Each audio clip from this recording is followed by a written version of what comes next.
Hello children, welcome to the today's class. So in the last class we have learned what are the changes took place after the October Revolution, how the worker condition was been there, and how the Lenin he took over the control of assembly. He dismissed the assembly after the October Revolution. He himself became the prime minister with the help of other sources, that is from other countries' support. He became the prime minister of Russia.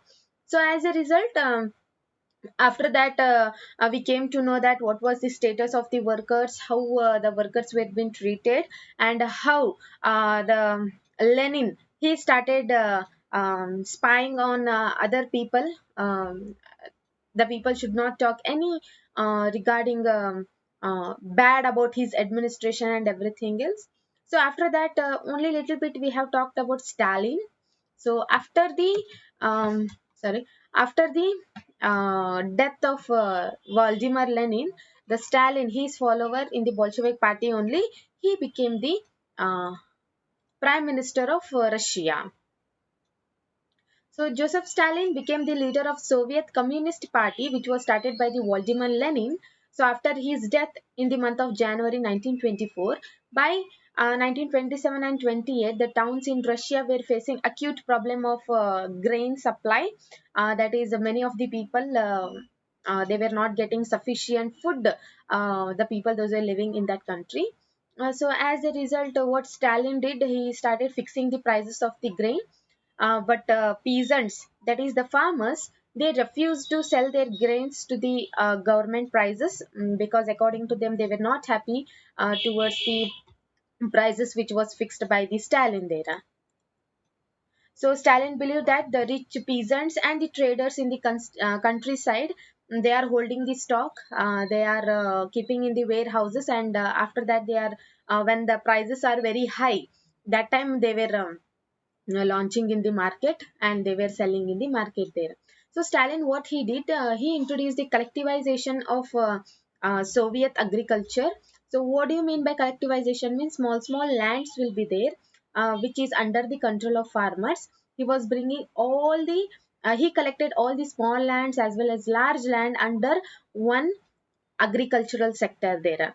So for that, he enforced the grain collections and riding the kulkas. He that is to produce more food grains. He started collecting the all kind of food grains which was produced in the farms there. So the 19th in the year 1917, land had been hand over to the peasants and established large state and collected controlled the farms there. So people, when this collectivization program was being launched, the people were unhappy regarding the program which was launched by the Stalin. So what was his policies means, from 1929 onwards, the Communist Party forced all peasants to cultivate in the collective forms. Okay, whatever small land will be there, it will be collected under one land, and there only all the peasants has to work and they have to produce the more food grains there. So the peasants work on the land, and the profit of collective farms was being shared among them. So whatever profit it was coming, it was shared equally shared among the peasants those are working in that area there. And those who opposed the collectivization were severely punished. Many of them, and many of them were been exiled, they were removed from the country and they were sent to the another country there. So peasants were unhappy regarding the policy of collectivization, because some farmers they were unable to cooperate with the other peasants. So as a result, some were not ready to work with them, and they were always opposed the collectivization program only, as well as policy which was done by the Stalin, because the Stalin did not want to face the food shortage which was arised when he came to the administration. So that is why he implemented that collectivization program in Russia. So according to, he believed that if we collect all the lands under one control means, we can produce more food grains there, because more number of people will be available to do the agricultural activities. So as a result, he believed that it will be a successful one and we can produce more and more food grains. and we can also export to the other countries, and whatever economic crisis was been going on in the Russia, so somewhere else it will be reduced there. But some people, they did not supported the collectivization, because those people were opposed to um, work in the same area. So all the communist party leaders, they started forcing the peasants to work in the collective forms, and whatever profit will be there, the profit will be equally distributed among the farmers. So at that time only, they did not increased the food grains in the Russia. So as a result, in 1930 and 33, the devastating famine was being occurred in the Soviet history. Nearly 4 million people were being died. And after that, when this policy was being adopted, the people started criticizing the policies which was being implemented by the Stalin.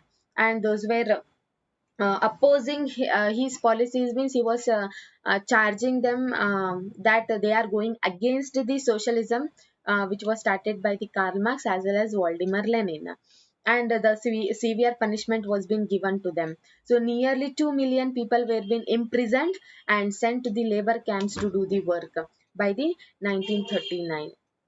Okay, so as a result, whatever policy he has adopted, that policy was not fulfilled. The fulfilled, as well as they did not increase the economic level of the Russia. So people were not ready to work in the collective forms, as well as in a land where the collectivization policies was been implemented there. So they did not increase any kind of food grains in the Russia. So as a result, due to the bad harvest during that particular years, nearly 4 million people were being died because of that policy only. uh, they started criticizing the Stalin policies, and after that the Stalin thinking that they are making conspiracy ಅಂದ್ರೆ ಒಳಸಂಚು ಮಾಡ್ತಿದಾರ against the socialism. So as a result, he started giving the punishment the people those are speaking against the Stalin policy. So by 1939, over 2 million people were been imprisoned, and other were sent to the labor camps to do the other kind of work in the Russia. So at that time only, the Russian Revolution and the socialism in the other part of the country, how the people were been seeing. Now the Bolshevik took over the power in the entire Russia, and they started the administration there. So to spread the principles and the method of socialism, the Bolshevik people started spreading the principles from one place to another place. Already existing socialistic parties in the Europe did not approve the way of Bolshevik took the power and kept within them. So whatever I have told, in the different parts of the European continent, many, they started following the socialism. So when Bolshevik took over the control of administration in their hands, some socialistic party, they did not approve and did not agreed what kind of steps they have been used to take the power. So, however, the possibility of worker state fired the people imagination across the world. They started thinking that the workers, um, they are getting their own powers, and however the economic condition in the Russia was not good, and in this way the people started criticizing the Bolshevik policies which were being implemented by the uh, Stalin, Lenin, etc. So in the many countries, communist party were being formed. Communist party of Great Britain, in the Britain also communist parties were being formed. The Bolsheviks started encouraging the colonial people. That is, in some other country, their administration is there, means for those people we call it as a colonial people. So colonial people started following their experiment. Many non-Russian parties participated in the international conference, which was held in the eastern part of the Europe continent. And some of the people received the education in the USSR Communist University of the Workers of the East. So even they started giving the education, they started spreading the principles of socialism by establishing university in the international way. Many of the people, um, they started criticizing it. By that time, the Second World War was been broke out, and the USSR had given socialism a global face, that is a global stage, um, to discuss their problem and everything else. So USSR become one of the great power in the Europe continent. So its industries, agriculture had developed, and the poor were being fed. But it had denied the essential freedom to the citizens and adopted the repressive policies for its developmental projects. Even though the socialism was being adopted by the Bolshevik, but the industries were being developed, the agriculture were being developed, the poor they were getting all kind of facility. But in Russia, the citizens were not having freedom to criticize the government, whatever policies they were implementing in the Russia, and whatever policies are being adopted. If anyone are being against that policy, means their uh, thinking as well as those party were being under the control of Bolshevik, and the revolts were being they started suppressing it, that the people should not criticize the development projects which were being implemented in the Russia. So by the end of 20th century, the international reputation of USSR as a socialistic country had been declined. So due to these policies only, in the international level, the USSR, that is Russia, lost its reputation in the international stage. So whatever reputation was being gained by the Russian Revolution, because the Russian Revolution, the people, the industries people, the workers, the poor people, they were fed up of the administration, and a revolution took place for a new changes. But these new changes, once again, and the people, a new government, they started repressing it. Okay, ತುಳಿಲಿಕ್ಕೆ ಚಾಲು ಮಾಡಿದ್ರು. So in this way, whatever reputation was been there in the international level, um, that reputation was not there by the end of 20th century. But even today, the ideals of socialistic still enjoyed, and the people are even respecting the principles of socialism there. The Bolshevik took in another way, but the principles of socialism is being um, thought of the people, speak of the people those who are being exploited from the other community, they are having a platform to share their feelings there. So in each and every country, the ideas of socialism were being rethoughted, and in a very in a different ways there. Even in our country, that too in India, Rajaram Mohan Roy, some of the freedom fighters were very much impressive towards the Russian Revolution and the concept of socialism there. So as a result, they also started writing some of the books regarding the Russia and about the socialism, to spread the socialism among them only. So in a international level, Bolsheviks, they took the power and they kept it, and to spread the socialism from one place to another place, they started organizing some of the conferences, and the university was being formed, um, where they can give the education regarding the communist party as well as socialism principle. But by that time, the Second World War was been broke out, and the USSR, at that time, it became one of the most important powerful country in the European continent there. But how the industries as well as agriculture were being developed, and poor were being fed, but it had denied the essential freedom of the citizen. The Bolshevik party, they did not give the essential freedom, basic freedom to the citizens, adopted repressive policies. They should not repress the policies, they should not talk against the policies which are being implemented by them. So when this kind of development took place in the international level, the USSR lost its reputation, and a bad image was being created in the Russia due to their steps what they have been taking. But even still today, the thought of socialism are being still respected by the people in the different parts of the countries in the world there. So this is all about the socialism and the Russian Revolution which took place in the Russia. About Stalin, about Lenin, 4 marks, 3 marks and the 5 marks will be there. Those are important question. And how this collectivization program was been implemented in the Russia. So Stalin, he started thinking that if we collect all kind of land and if we produce the food grains in that land means surely we will increase the food production. So that is why he introduced that collectivization program in the name of kolkhas.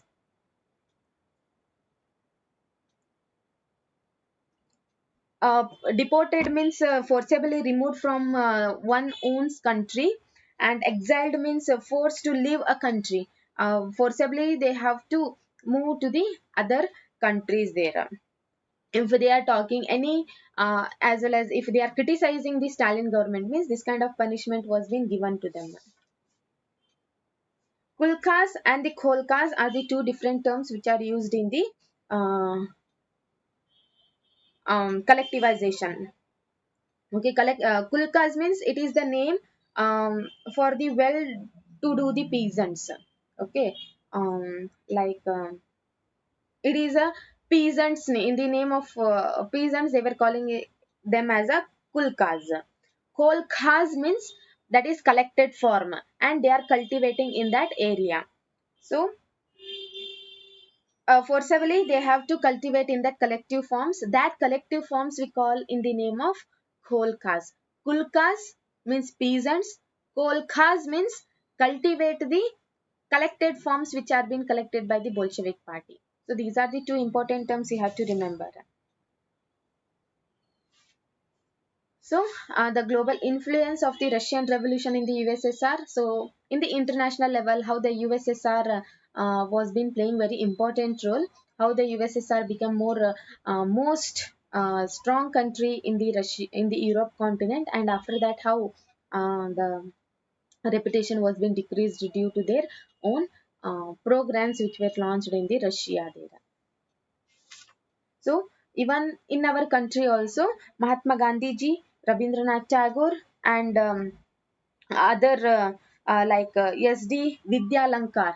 So they wrote their own thoughts regarding the Russian Revolution. So for 1 marks, SD Vidyalankar, he wrote a book called The Rebirth of Russia, the Soviet State of Russia, and these were much written in the Bengali language, Marathi, Malayalam, Tamil, and Telugu language.